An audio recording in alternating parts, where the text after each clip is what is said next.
In the name of the Father, of the Son, of the Holy Spirit. Holy Amen. Spirit. Amen. Come, Holy Spirit, fill the heart of your faithful and enkindle in them the fire of your divine love. Send forth your Spirit, and they shall be created, and you shall renew the face of the earth. O God, who by the light of the Holy Spirit did instruct the hearts of the faithful, grant us by the same Holy Spirit to release what is right and just, and always to rejoice in his consolation through Christ our Lord. Amen. Amen. From the Holy Gospel according to Saint Mark. Glory, Glory to you, O Lord. Lord. As Jesus was setting out on a journey, a man ran up, knelt down before him, and asked him, Good teacher, what must I do to inherit eternal life? Jesus answered him, Why do you call me good? No one is good but God alone. You know the commandments. You shall not kill, you shall not commit adultery, you shall not steal, you shall not bear false witness, you shall not defraud. Honor your father and your mother. He replied and said to him, Teacher, all of these I have observed from my youth. Jesus, looking at him, loved him and said to him, You're lacking in one thing. Go, sell what you have and give to the poor, and you will have treasure in heaven. Then come, follow me. At that statement his face fell, and he went away sad, for he had many possessions. Jesus looked around and said to his disciples, How hard it is for those who have wealth to enter the kingdom of God. The disciples were amazed at his words. So Jesus again said to them in reply, Children, how hard it is to enter the kingdom of God. It is easier for a camel to pass through the eye of a needle than for one who is rich to enter the kingdom of God. They were exceedingly astonished and said among themselves, Then who can be saved? Jesus looked at them and said, For men it is impossible, but not for God. All things are possible for God. The Gospel of the Lord. Praise to you, Lord Jesus Christ. Italien. The key pointers for today's Gospel. Number 1, the rich man in the Gospel started out eagerly asking Jesus what he should do to gain eternal life. In reply, Jesus told him to sell everything he owned and to give the money to the poor. Number 2, in so doing, Jesus was trying to free the rich man's attachment to his prestige and comforts of life and divert them towards the needs of others, including their emotional and spiritual needs. Number 3, we in affluent Singapore are particularly challenged by Jesus' words. What does it profit a man if he gains the whole world but suffers the loss of his own soul? Ponder on this truth and ask God for the graces we need to focus our life on building His kingdom. Amen. Amen.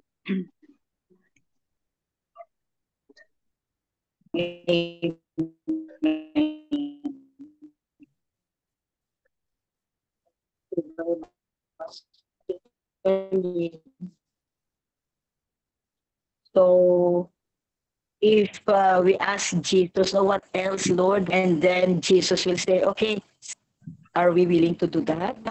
If we are rich, no, like this young man, no, in the gospel, no, siguro, we will also think twice. Kasi mahirap eh. It's not that easy. The challenge is really not easy, no, not to sell your possessions and then give to the poor. siguro naman, it's not necessarily na you sell everything, no? You sell everything and give to the poor, no? But you know how to share. Share what you have. Share your blessings to the least, especially to the least, the last, and the marginalized, no? To the lost. But this is very, this gospel is very practical, ba? Very practical. And as a good Christian, no, we know that we are blessed. We are blessed with talents. We are blessed with uh, material possessions. We are blessed with skills. We are blessed with whatever we have. No, in order for us to share, because Jesus was here in this world 2,000 years ago. And now it's the same gospel, is the same Jesus telling us what to do. No, it's to continue the disciples extension of his hands, follow his commandments, follow what he is telling this only telling that rich young man during his days. He is also telling us what to do. So in order for us to gain, no, to gain the eternal life, no, we have to share what we have. That's why we are blessed. Anything we are blessed with anything in order for us to share and to become extensions of God's hands, extension of God's blessings, extensions of God's solution. So are we willing to do that? Give up our possessions and share. Sell your possessions and share to the poor. Marami tayong saints eh. We have a lot of saints, no, with the we have a lot of saints that came from a noble family, mga ganyan, wealthy family. They gave up everything and then follow the life of being obedient. Ano pa ba? Chastity. Not chastity, celibacy. Ano pa? Yung ano pa nga ba? Yung sa mga priests and mga orders sa religious, poverty, celibacy, kung sa babae naman chastity, and yun ang poverty and obedience. So we have known a lot of saints with who came from noble, wealthy family that they gave up their wealth. So just like Saint Anthony came from a wealthy family. Like Saint Augustine, they gave up all the possessions in order to follow Jesus and to share. Yun. So we are challenged, just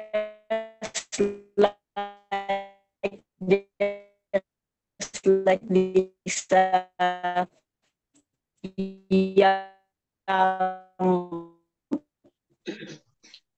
young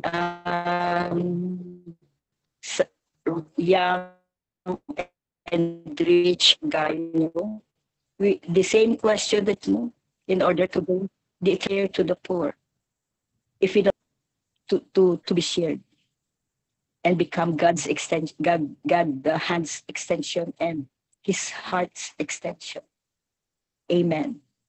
Amen. Amen. Tito Mans, Tita Helen, whoever.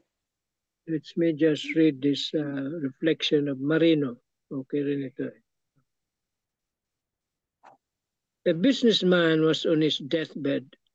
As he lay in his final moments, his wife and all his children were by his side.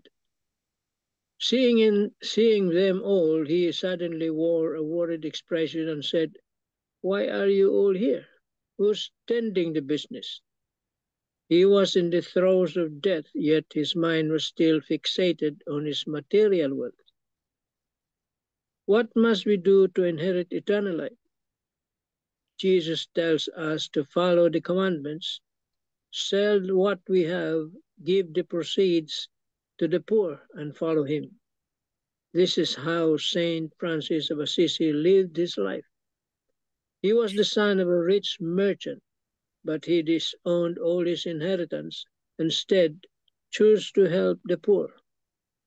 He lived a life of simplicity and poverty, relying more on God's providence than on worldly possessions.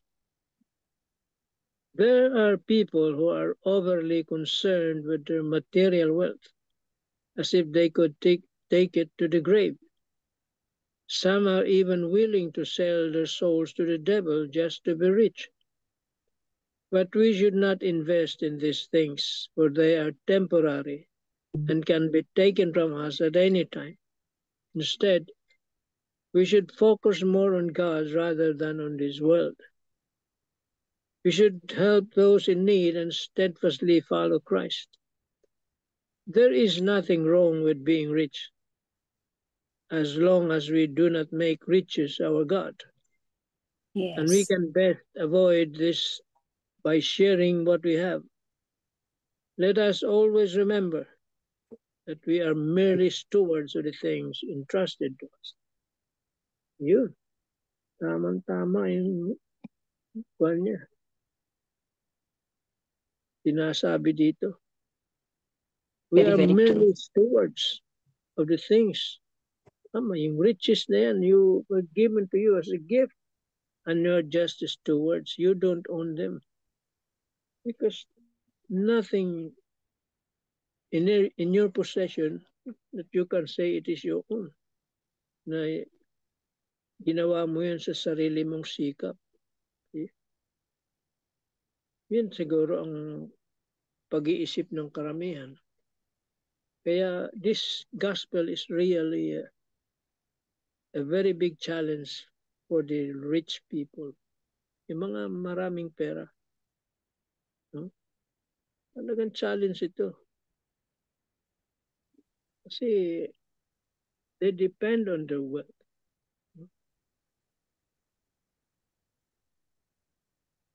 Kagigising pa lang ng umaga pera na nasa isip Oh, Pag ang very bad. riches mo ay yung dino-Diyos, Diyos-Diyosan mo, wala.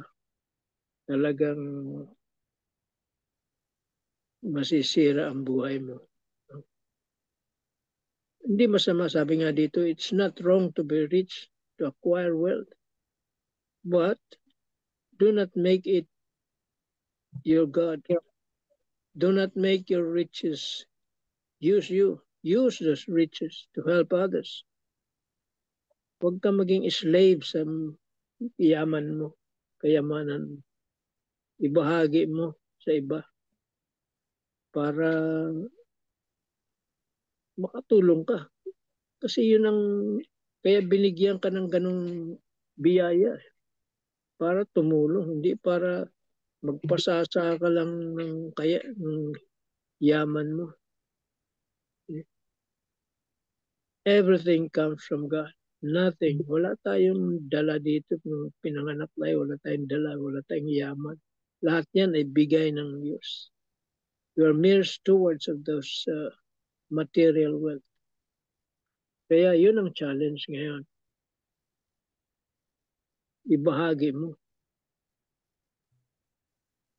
Tulungan mo yung mahihirap. No? Ang daming nagugutom. Because lahat ng mga resources na yan napupunta sa mga kung iilan-ilang mayayaman. Kaya ang daming mahihirap. Bakit? Gawa ng yung para sa kanila, kinuha mo na See? Practically you have stolen those riches, gifts that are for them. No? Wala nang natira, kinuha mo na lahat. Kaya ang daming namamalimos, maski sa ang bansa ata Kung sabihin mayaman ang US, marami din daw doon mga walang tirahan, natutulog sa bangketa o kung saan man. Yun ang gamit ngayon ng binigay sa iyo ng riches.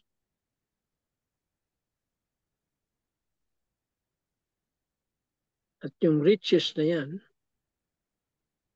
ang magsasalba sa iyo or magkukondem sa iyo pag ginamit mo sa hindi tama.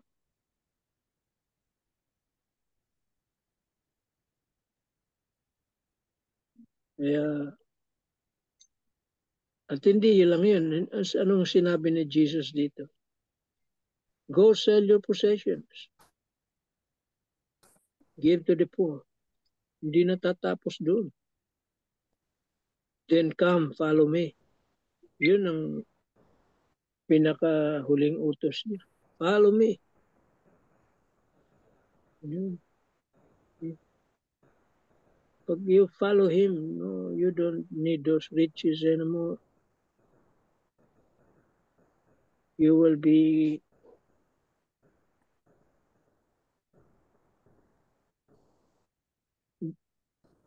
be contented with what you have already.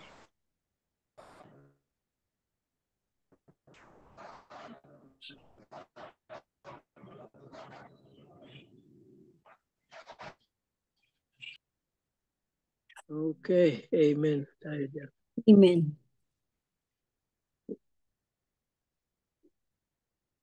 Okay, na may problema yung kay Tita MG na kuan, no? Nanet. Oo. Opo. Yan, si Tita Grace. May sasabihin yan. Basahin ko lang ang Haro Cathedral. Ayun, oo. Travel light. Travel light. Get rid of your heavy baggages before they pull you down. Improve your self-esteem by having the readiness of your showing appreciation to whatever comes to your life. May it be good or bad. Simple or little things could also mean a lot, only if you know how to value them. Being grateful strongly associates greater happiness as positive emotions are felt and will help you deal in building good relationships. It is only when you worry less that there could be much rapport to mingle with the rest.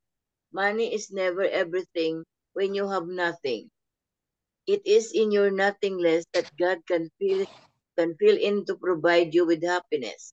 It is only in your being deprived that you can worthily ask God to provide.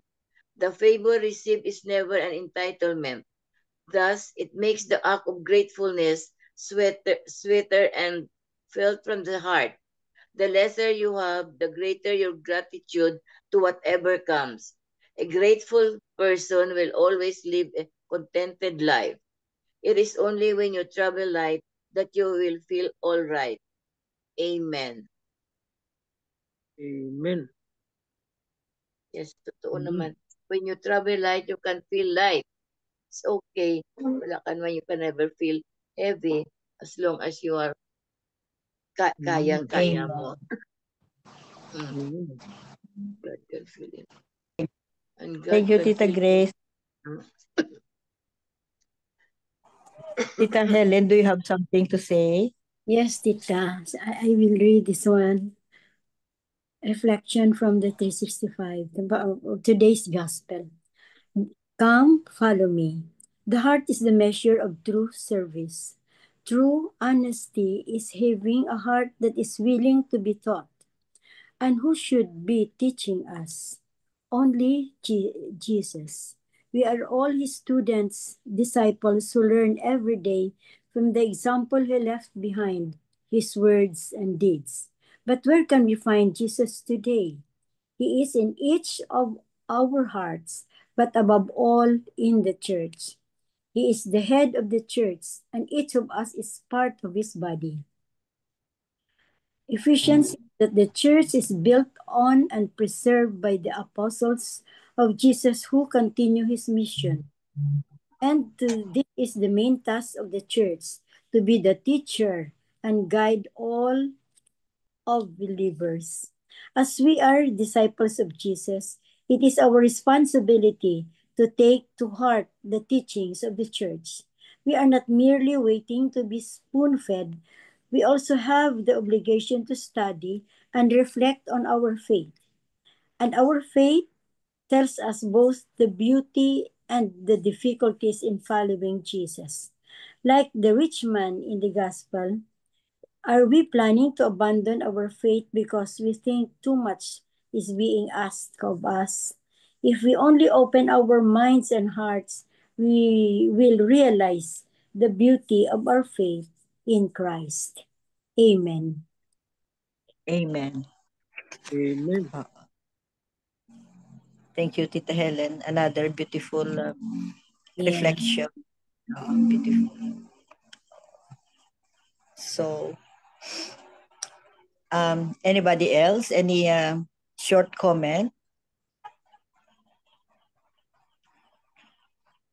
Well, sabi nga in the gospel about the young man, he was rich. Parang sinasabi dito na it's not enough for you to be good, to do all the commandments.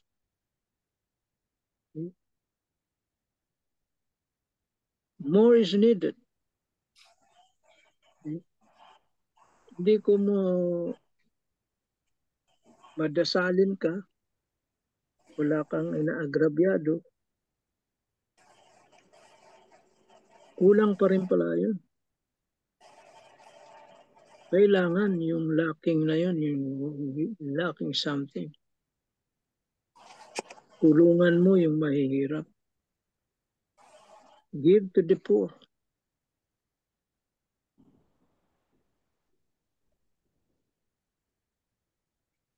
Kasi dito, ganun kahirap pumasok sa langit, no? Kailangan wala kang dalang bagahe. Kaya nga dito sinasabi, it's easier for a camel. Imagine mo, camel, may hunchback pa yun to pass to the eye of a needle. So napakahirap. Mata ng karayom. Ang ibig sabihin is so hard to It's almost enter. impossible. Almost impossible. impossible. For us, sabi dito, it's impossible. But for God, nothing is impossible. Basta sundin mo lang yung kanyang sinasabi.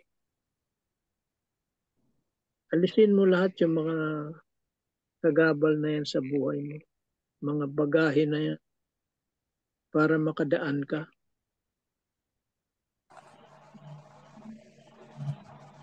Kasi makipot. Sabi nga, may nagsabi nga na the road to hell is paved with good intentions. Puro intentions lang. Good intentions. Walang action. Okay?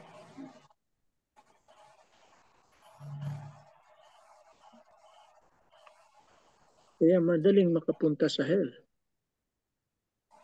Pero sa langit, napakahirap. How hard it is. Especially if you are wealthy. Kaya challenge ito sa mga mapera, mayayaman. Gamitin mo yung yaman na yan na hindi naman sa iyo yan. Pag-alaga ka lang yan.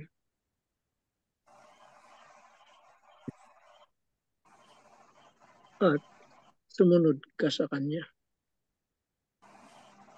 And following him means you have to get rid of all those things will keep you from passing through that narrow gate. Mga bagahe na yun.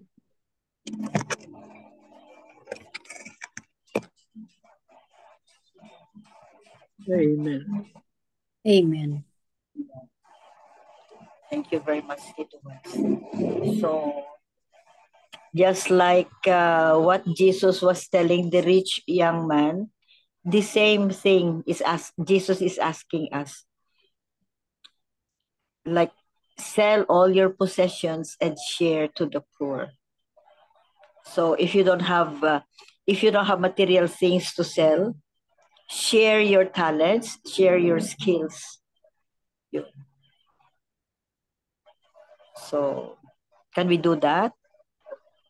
I-share ang possessions and then i-sell ang possessions and then give to the poor. It's not impossible. It's hard, yes. Just like easier for the camel to pass ano nga, in the eye of the needle. To the eye of the needle. Yeah, eye of the needle. Than to than to go to gain the eternal life. So let's keep on praying. Let's keep on sharing what we have. Yes. Keep sharing. We can share anything, our talent, our skills, our love, our compassion, our kind words, yun. Whatever blessings and graces we have, we can always share to the poor. Amen. Even our knowledge of the word of God. Amen. Amen. Amen. So thank you very much. Very nice gospel as usual. Very, very nice. Miga Belen for the closing prayer. Yes, okay. Lord, we pray you grow in us a passion for people, especially for those who don't yet know you. Create in us a heart that longs for others to know the same grace and mercy that you have shown us. May we be a living, breathing testimony to the goodness of who you are. In Jesus' name, amen. Amen. Amen. Amen.